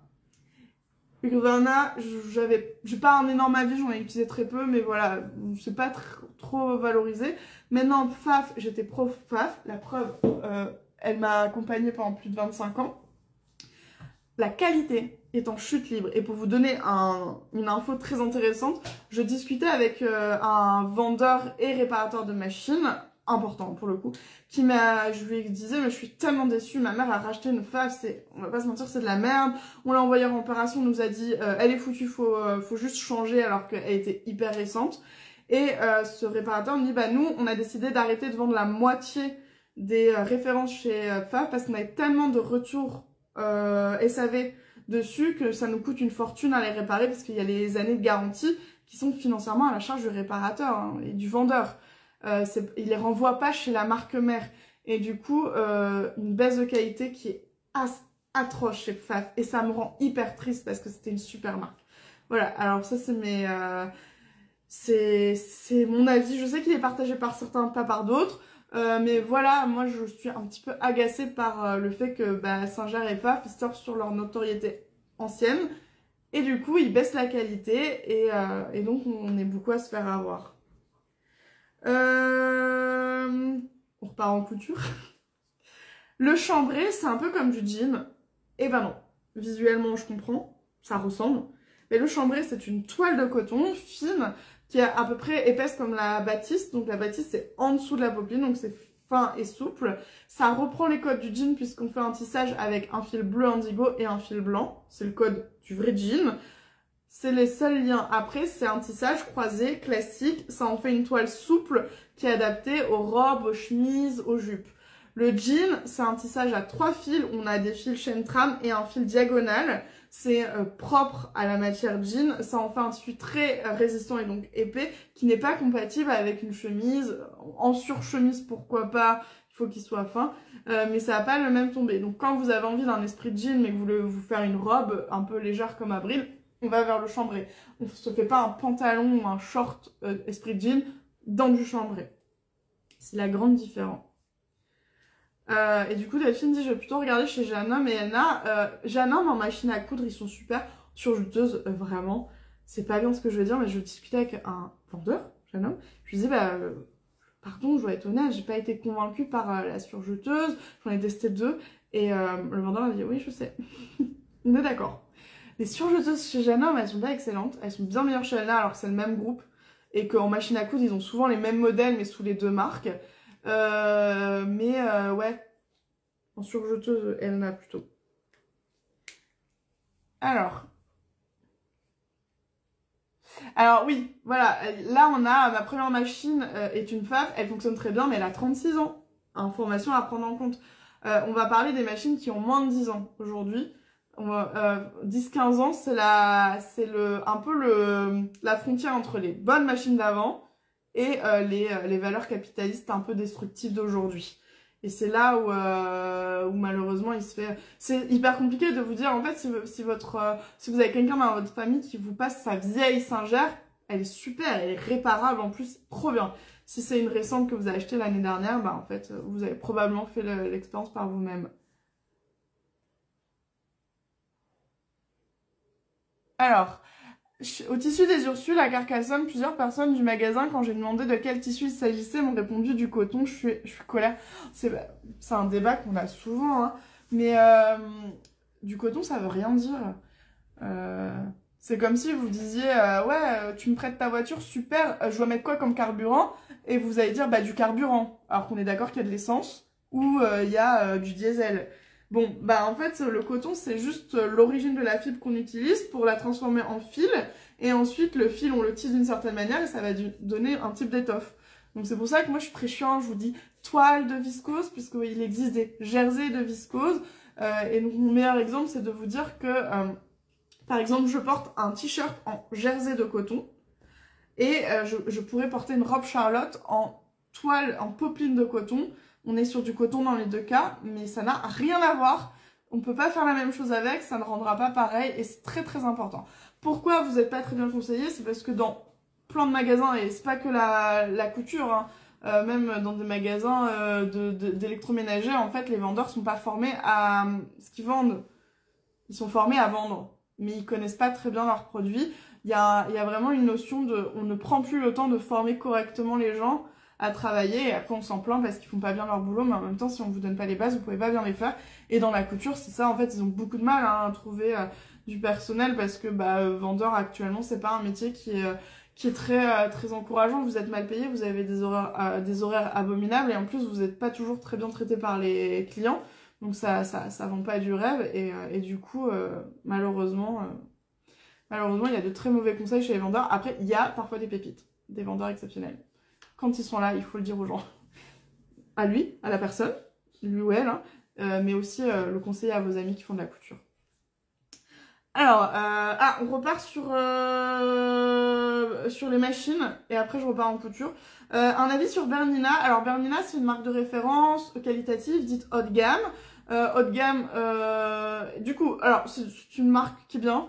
J'ai pas un avis ultra tranché dans le sens où c'est pas une marque que j'ai beaucoup utilisée. Et pour une raison simple que certains la connaissent par cœur, je la répète, je suis désolée. En fait, Bernina, comme ils se placent en haut de gamme et ils l'assument. Hein. Bernina et Bernette, qui est leur marque un peu moins haut de gamme.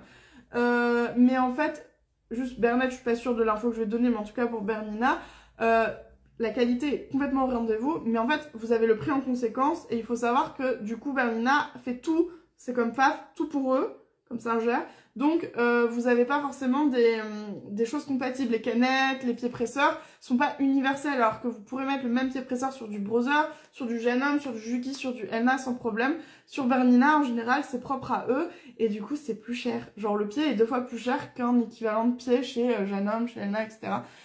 Et du coup, je dis toujours, hyper important, c'est est-ce que vous avez le budget total? Un peu comme les machines de découpe Cricut, X-Tool, qui sont trop bien. Il y a le prix de la machine qui est déjà conséquent, mais il y a le prix des matériaux à côté. Bah, Bernina, c'est un peu la même chose. Si vous vous saignez pour vous payer votre Bernina, est-ce que vous n'allez pas être frustré parce que quand il faut changer d'aiguille, quand vous avez besoin d'un nouveau pied, bah, il va falloir attendre longtemps pour avoir les 50 € à mettre dans le pied presseur. C'est l'info à donner. Je suis pas sûre, je ne sais pas si Bernette utilise du coup des bases, comme Bernette, c'est tout simplement une volonté de Bernina d'avoir des machines plus entrée de gamme pour séduire un public qui met de moins en moins d'argent dans les machines à coudre. C'est la réalité actuelle. Du coup, est-ce que Bernette est compatible? Je ne sais pas. Est-ce que des gens peuvent le dire? J'irai poser la question.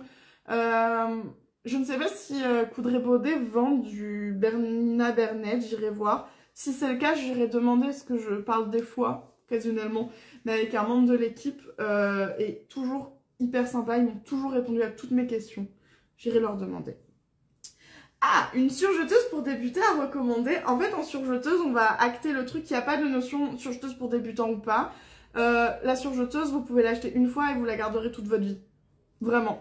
Et donc, je vais vous déconseiller d'aller prendre une surjeteuse la moins chère possible parce que quoi qu'il arrive, elle sera un peu chiante, difficile à enfiler, capricieuse à régler, vous avez passé jusqu'à 1 heure pour obtenir un bon point. La surjeteuse, vous attendez d'être prêt et vous prenez tout de suite un bon modèle. Un bon modèle, pardon parce qu'il y a une sacrée augmentation des prix depuis la guerre en Ukraine.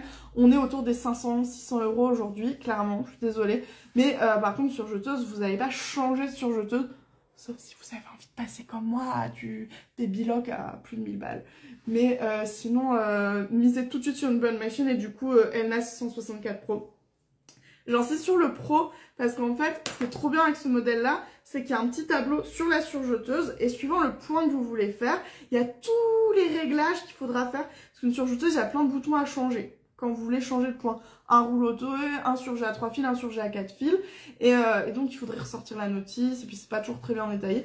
La Pro, elle a ce tableau. Vous choisissez le point que vous allez faire. Et vous êtes là, ok, je dois mettre cette aiguille, enlever celle-là, je dois bouger ça, ce bouton, je le mets sur R, celui-là, je le mets sur ça. Et je la trouve géniale. Et en fait, la 664 simple, elle a pas ce tableau. Du coup, je suis là. Pour la différence de prix, il y a une vraie différence d'usage. Je pense qu'on arrive au bout des questions couture, j'espère. Enfin, machine. Après, je sais qu'il faut que je fasse des vidéos longues là-dessus. Mais j'ai toujours peur de les faire parce que les choses bougent tellement vite. Typiquement, si vous me suivez depuis, on va dire le début, j'étais une méga pro Pfaff. J'adorais cette marque, j'en étais hyper contente. Et aujourd'hui, vous avez entendu, je suis une méga réticente Pfaff. Et je trouve que ça va vite. Et c'est pour ça que j'ai toujours un petit peu peur comment dire, de faire une vidéo parce qu'elle peut très vite être dépassée. Puis après, j'ai hyper peur parce que j'ai l'impression que dans l'univers de la machine à coudre, on est un peu comme dans le sport. Quand on soutient une équipe, quand on soutient une marque, on défonce tous les autres. Parce que combien de fois je me suis fait incendier par des gens « Ah non, mais moi je suis pro solaire, tu dis que la merde, t'es qu'une grosse connasse, va te faire foutre, va crever !» Voilà. Après, j'ai envie d'y croire, il y a des sports où il y a de la bienveillance. Vous le savez, je le dis, le rugby, on se tape pas dessus et on peut mélanger les supporters. Pas comme dans trop de sports. Bon, allez, on repart sur de la couture. bah celle-là, je l'ai répondu. J'avais vu une question. J'ai une question, peut-on doubler la jupe Alba? Mais qui est Alba? Certains ne sauront pas, certains sauront. Alba se trouve dans ce livre. Excellent livre de couture. Je le dis sans aucune objectivité, c'est moi qui l'ai écrit. Sachez que j'ai... Ah non, je suis en train de passer tout... Parce qu'en fait, je me suis filmée pendant toute l'écriture de mon livre, qui a duré plusieurs années, pour vous faire un vlog. Et en fait, je l'ai toujours pas monté parce que ça a été très lourd comme projet. Et Zoé va se mettre dessus. Je sais pas quand, parce qu'il y a du boulot, mais elle va se mettre dessus. Et donc Alba, c'est cette jupe-là qui fait partie du livre. Peut-on la doubler? Je vais réfléchir. C'est une jupe qui est plutôt faite pour être cousue en jean, en velours et en gabardine. Donc elle a aucune raison d'être doublée. Ça va l'épaissir, ça va la rendre inconfortable. Si tu veux la doubler, c'est que tu veux probablement la faire dans un tissu plutôt transparent ou trop fin. Et je vais être très honnête, ça n'est pas le modèle pour ça, ça ne sera pas joli. Quelle est la liste des tissus que j'ai recommandés? Est-ce qu'il y a une liste? Parce que jean velours, canvas, sergé, velours ras. J'aurais pu mettre gabardine. Du coup, j'ai envie de te dire, ne double pas ta jupe. Parce que si tu veux la doubler, c'est que tu utilises un tissu qui n'ira pas. Je pense que c'est ça. Je pense que c'est ça. Voilà. J'aime beaucoup parce que du coup, vous mettez les sports dans lesquels il y a de la bienveillance. Évidemment qu'il y a de la bienveillance. Mais j'ai envie d'y croire. Un jour, notre monde ira un peu mieux. Un jour, on pourra avoir un avis sans se faire défoncer derrière. Parce que là, tout ce que j'ai dit sur les machines à coudre, c'est mon avis. Vous avez complètement le droit de ne pas être d'accord. De là à vouloir insulter, bah, je sais pas. Je vous explique pourquoi, moi, pourquoi je suis pas convaincue, pourquoi je suis déçue par telle marque. Et après, passons notre chemin. Vous n'êtes pas d'accord, on peut aussi débattre, mais... Ah bah du coup, la question, je viens d'y répondre. Peut-on faire une doublure à Alba? Non. On va simplifier. Si tu as envie de doubler ta jupe, c'est que le tissu n'est pas fait pour Alba. Je trouve que c'est une phrase courte qui je pense, est bien. Est-ce que tu as prévu de nous refaire une présentation de tes livres couture? Alors, si tu parles des livres que j'ai écrits, j'en ai écrit qu'un. Voici la Bible couture pour débutants, qui n'est pas que pour débutants. Franchement, je regrette trop le titre. J'aurais dû pas dire ça. Parce qu'il aborde plein de techniques. C'est juste qu'il est accessible dès le niveau rien, absence totale. Et sinon, mes livres de couture, bon, je me retourne, ils sont pas là. Est-ce que vous voulez un jour que je vous fasse une vidéo YouTube sur mes... Parce que je suis une collectionneuse des livres de couture anciens. Il faut qu'ils soient vieux, qu'ils puent et un peu jaunis pour me plaire, pour me séduire. Voilà, quand ils sont au fin fond d'une boîte, dans une brocante, un peu cornée et le pelage bien jaune, moi je suis là genre... Ouh, lui il est là genre, oh, vas-y aide-moi, personne veut de moi. Et moi je suis là, oh là là, que tu es beau, que tu es sexy. Voilà, donc je sais pas du tout. Du coup, tu dis tes livres de ta bibliothèque. C'est ceux-là, parce que je n'ai que ça. Sur les livres récents, je suis assez peu convaincue par les livres de couture récents. Si vous me croisez dans une librairie, je passe ma vie à culture avec Noémie, on va pas se mentir, vous nous verrez toujours un moment dans le rayon loisirs créatifs et vous allez nous voir toutes les deux, genre... Toujours la même chose, pas assez d'infos, c'est nul, voilà, notre avis actuel. Mais les livres anciens, je les aime. Moi, je voudrais... dire aux maisons d'édition, est-ce qu'on peut les rééditer ces livres en les mettant à jour déjà sur on va les féministiser, hein, on va arrêter de dire qu'il n'y a que des femmes et on va arrêter, parce que dans toutes les intros de ces vieux livres, c'est en tant que femme, votre rôle est de tenir votre foyer et de prendre soin de vos proches en leur cousant des beaux vêtements. Non, c'est fini. Mais sinon... si on oublie tout le discours sexiste, c'est des pépites ces livres. Ah, bon, les patrons sont plus très à jour, mais...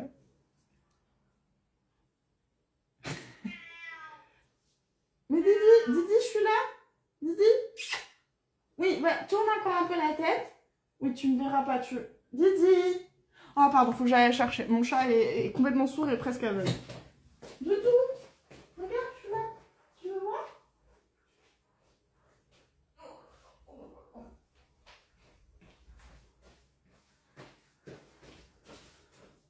On a parlé au début du live adopter des animaux d'assaut, je peux que vous encourager à le faire. Mais faut accepter que vous allez passer plus de temps sur les mauvaises années que les belles. Et je suis en plein dedans avec mes chats, elles sont toutes les deux vieilles, hein, 17 et du coup 15 ans pour Flocon. Ça devient difficile. Et en fait, Didier, elle se perd. Et comme elle est presque totalement sourde et aussi elle voit plus grand chose, je suis obligée d'aller la chercher maintenant. Elle est plus capable de me retrouver à la voix. Pardon. Alors.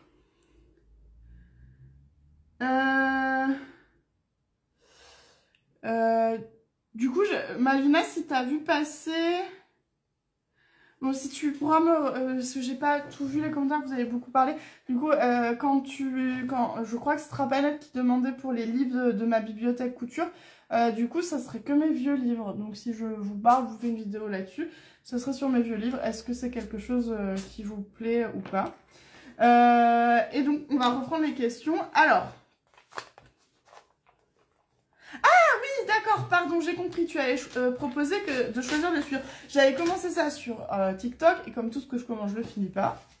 J'aimerais trop reprendre, mais je manque de temps. Mais oui, je vais reprendre un jour. Laissez-moi 5 ans. Pardon. Mais oui, je vais reprendre. Et en fait, sur TikTok, je vous présente mes vieux livres. D'ailleurs, c'est très marrant parce qu'un livre... clairement, c'était mon préféré, donc je pense que je vous l'ai bien vendu, entre guillemets. Vous êtes plusieurs à m'avoir dit que vous étiez allés dans des recycleries, des MAC, et vous l'avez trouvé. C'est trop cool. Ça devait être un livre très très édité, du coup. Donc oui, ok, c'est bon. J'ai la question sur les livres. Quand je suis allée en mercerie, ils m'ont regardé avec des gros yeux quand j'ai demandé du Canva, pardon. Elle t'a corrigé après. C'est nouveau. Oui, bah en mercerie, ils sont pas très... Le canvas, c'est pas une matière très connue. Alors qu'elle est géniale, et je vais vous dire pourquoi. En fait, le canvas, c'est une toile résistante qui va être un peu dans la famille des jeans, des gabardines. Donc on peut l'utiliser un petit peu en habillement pour se faire des vestes, par exemple. Et beaucoup, ou des jupes. Moana, elle est super céleste en canvas, elle est super. La veste Gaïa, on l'a fait en canvas, c'est trop bien.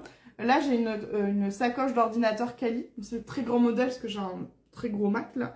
Et c'est une matière, en fait, ce qui est trop cool, c'est qu'elle est très facile à coudre. Je trouve que c'est plus simple de coudre ce tissu-là que de coudre du jean. Donc ça peut être une bonne alternative, mais pas très connue.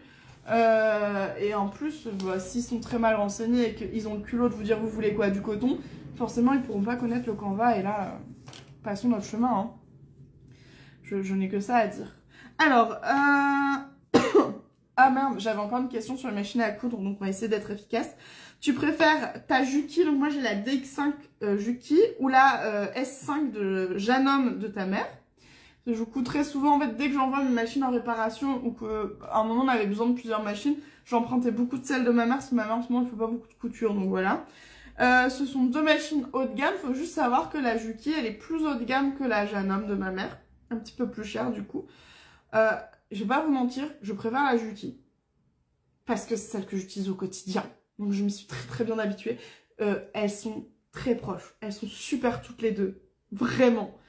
J'ai une mini préférence pour ma Juki, mais je pense que c'est parce que c'est la mienne. Et elle est un petit peu plus haut de gamme. Et du coup elle est un peu plus chère aussi. Donc en fait elles sont juste trop bien. Noémie a la S3 de chez Janome, qui est un petit peu en dessous. Et qui est vachement bien aussi. Le seul regret de Noémie, c'est qu'en fait, ça, c'est une genouillère. En fait, ça se met sur votre machine et vous pouvez contrôler le pied presseur avec votre cuisse comme ça. Ça libère les mains et croyez-moi, c'est très agréable. C'est très agréable. Et en fait, la S3 n'est pas compatible et Noémie regrette un peu parce qu'elle est très genouillère. Moi, je l'étais pas avant, mais maintenant, je la comprends. J'adore ça. Donc voilà, c'est la seule différence, mais elles sont très bien. La gamme S de Janome, la gamme DX de Juki, des pépites.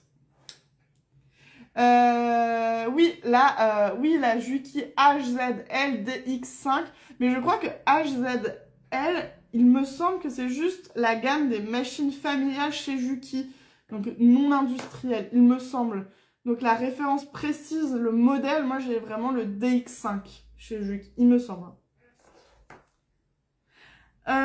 Et du coup le Canva, j'enchaîne sur une question. Et du coup le Canva, c'est bien pour faire un short Soran? Ouais, allez-y. Très bien, validé. À savoir, le Canva, il y en a beaucoup chez Katia. Ça, c'est un Canva Katia. Un peu souple, mais ça va. Mais un peu souple. Sur la mission du Club Petit Patron, la mission temporaire où le thème c'est un vêtement ou un accessoire Petit Patron à fleurs, est-ce qu'on peut être plusieurs sur la photo? Parce qu'en fait elle a cousu un t-shirt Gaston pour elle, pour je crois son mari et un ou plusieurs enfants. Il n'y a aucun problème, vous pouvez être plusieurs sur les photos. Ça posera pas de problème, mais il faut que vous demandiez l'accord à ces personnes parce que les photos, quand vous remplissez l'émission, vous donnez les droits d'utilisation de la photo pour être publiée sur les réseaux. En fait, il est écrit, hein, c'est automatique. Si vous envoyez la photo, elle pourra être utilisée pour un article de presse, bon, ça n'est jamais arrivé, sachez-le, aujourd'hui, mais elles peuvent être diffusées sur les réseaux. Donc, vous êtes totalement capable de décider pour vous-même. Maintenant, il faut demander à la personne avec qui vous êtes sur la photo, est-ce qu'il ou elle est d'accord. Et pour les enfants, il faut savoir, c'est une info intéressante à avoir, c'est qu'un accord de droit à l'image doit être donné officiellement par les 2 parents légaux, si vous avez 2 représentants légaux, et même si vous êtes mariés, les 2 doivent donner un accord. Ça ne suffit pas, même si vous dites bah c'est bon, on est mariés donc c'est bon. Non, vous devez être 2 par exemple à signer les droits pour les enfants quand vous faites des shootings. Info intéressante à avoir. Et on n'oublie pas qu'un enfant est en capacité de donner son avis dès le plus jeune âge. Et l'habitude à donner son avis, c'est hyper important. Et c'est pas grave s'il change d'avis. Il y a une période où il change d'avis. Moi, ma nièce, je lui demande toujours pour les photos. Donc, je demande à ma sœur si elle est toujours d'accord. Et à son compagnon. Et ensuite, je demande à Zélie si elle est d'accord. Et là, elle a 10 ans cette année. Et je sais qu'on va peut-être rentrer dans une phase où elle voudra plus. C'est ok. Parce qu'elle aura plus envie et on est d'accord. Et ben, j'attendrai. Et peut-être qu'elle sera d'accord, hein. Parce que ma filleule, elle a toujours été d'accord, donc mais depuis toujours on lui demande. Depuis qu'ils savent parler, on leur demande. Voilà. Quelle est la différence entre Moana et Alba? Ah, elles sont très proches, on va pas vous mentir. Un moment, on a eu envie de ressortir tous les patrons du livre à la sauce Petit Patron. Plus de détails, plus de qualité patron, tout ça je vous l'ai toujours dit. Les budgets alloués au livre ne sont absolument pas ceux qu'on met dans Petit Patron. Donc, les patrons ne sont pas aussi précis. Vous avez moins d'étapes en photo. Là, c'est des photos et puis bah, vous l'avez tous remarqué. Moi, j'avais fait toutes les étapes et derrière, la maison d'édition, elle a dit bah non, il n'y a pas assez de place, donc on va enlever des étapes. J'ai pas toujours eu mon mot à dire, on va pas se mentir. Et du coup, Moana, elle ressemble beaucoup à Alba. Dans la coupe, les finitions sont différentes. On a retravaillé la coupe pour avoir un plus joli trapèze. On l'a travaillé pour qu'elle soit compatible avec sa version salopette. On a changé les poches. Vous avez des belles poches sur Moana qui sont beaucoup plus grandes et pratiques et très faciles à coudre. On a modifié un peu vous le voyez pas, mais nous on le voit un peu sur le tombé au niveau de la taille. C'est pas la même ceinture. En fait, elles sont très proches, mais on a retravaillé la coupe et c'est des instructions aussi beaucoup plus détaillées. Et il y a la version salopette. Je vais boire un peu. Est-ce qu'on peut faire la veste en jean, enfin la veste Gaïa, dans un tissu jacquard? C'est trop con, j'en ai une. Je l'ai prêtée hier à ma marraine pour sa fille. Gaïa, c'est elle. Donc c'est une base de veste en jean. Et oui, tu peux la faire en jacquard. Vérifie juste que ce soit pas un jacquard trop grattant, surtout si tu comptes la porter avec des manches courtes en dessous. Et il faut savoir que le jacquard, bah, c'est un peu épais, donc c'est pas le tissu le plus simple à coudre. Et comme ça coûte un peu cher, fais une première version d'essai avant. Dans du jean, dans un tissu moins onéreux pour t'entraîner sur les techniques propres à Gaïa. Le col est un peu technique sur Gaïa, donc voilà, n'y va pas frontalement sur ta veste en jacquard, parce que je sais que le tissu c'est un peu cher. Et ben je crois qu'on est 14h33 et je pense que nous sommes arrivés au bout des questions. Pour ceux qui n'étaient pas là au début, ni au milieu, il y a un concours qui arrive là dans quelques minutes, heures, le temps que je le lance. Je me suis associée à l'univers de Méline qui propose tout le matériel pour pouvoir coudre ces filets de lavage Poema. J'en ai d'ailleurs cousu de nouveau et vous remarquerez que je n'ai pas mis le cordon à la bonne place. Il est censé être au-dessus du zip, pas en dessous. Je suis un boulet. J'étais pas concentrée, mais c'est pas grave, ça change pas grand-chose. Donc dans le concours que je lance, le gagnant va gagner le patron du filet Poema, il aura pas besoin de transformer ses points, plus le patron de la culotte Aglaé, que j'ai rangé, mais je vais essayer de vous la retrouver tout en papotant, plus l'univers de Méline va offrir... J'ai réussi à perdre... Ah non, voilà. L'univers de Méline, du coup, elle va offrir le matériel, le tissu, donc c'est le mesh, le ruban, le zip et l'élastique pour pouvoir coudre son filet Poema. Et du coup, la culotte à glace, c'est celle-ci. C'est une culotte spéciale mini chute de jersey. Du coup, le concours va arriver sur le compte Instagram dans l'après-midi. Je sais pas exactement quand. Et du coup, Malvina, elle vous a mis le partenaire. De toute façon, il sera tagué, mais c'est l'univers de Méline qui est une mercerie que j'aime beaucoup. Je crois qu'il y a des gens qui ont des chats tout aussi caractéristiques que les miens. Pardon, je vois les commentaires. C'est quoi la différence entre Aglaé et Colombe? En fait, Colombe, c'est la culotte la plus simple de l'histoire. Elle n'a pas de découpe. Vous la faites en un seul tissu. Elle est toute simple. Et Aglaé, c'est sa version avec les découpes qui sont là. Qui permet de passer des petites chutes de jersey et d'utiliser du coup vos fonds de chute jusqu'au bout. Et Colombe, c'est un patron que vous ne pouvez pas acheter tout seul. Il est offert uniquement dans les packs qui contiennent plusieurs patrons de lingerie. C'est un peu un cadeau bonus. Voilà. Je pense que je suis arrivée au bout des questions. Je vous ai rappelé qu'il y avait un concours. Sur ce, eh ben, on y va. C'est parti. Ouais, je pense que j'ai rien oublié. Du coup, je vous dis... Alors, pas la semaine prochaine, je crois. C'est la semaine prochaine qui est fériée. Si jeudi c'est férié, il n'y a pas de live. Retenez ça. Et on se verra à la fin de la série des jours fériés du mois de mai. Pardon. Oui, il est possible. Je crois qu'il y a deux jeudis fériés d'affilée. Hein. Ça veut dire pas de live. Hein. Je vous confirmerai ça en story, j'ai tout vérifié, mais sur ce, je vous dis... Ok, les 2 prochains jeudis sont fériés, donc on se retrouve dans 3 jeudis, veille de mon anniversaire. Cette info est inutile, et veille de l'anniversaire du coup de Linda, Dada Cricut, sur les réseaux sociaux, voilà. Mais on se retrouve en live, mais je ferai là en story, vous inquiétez. À bientôt! Merci à tous ceux qui étaient là en live et à tous ceux qui regardent en replay.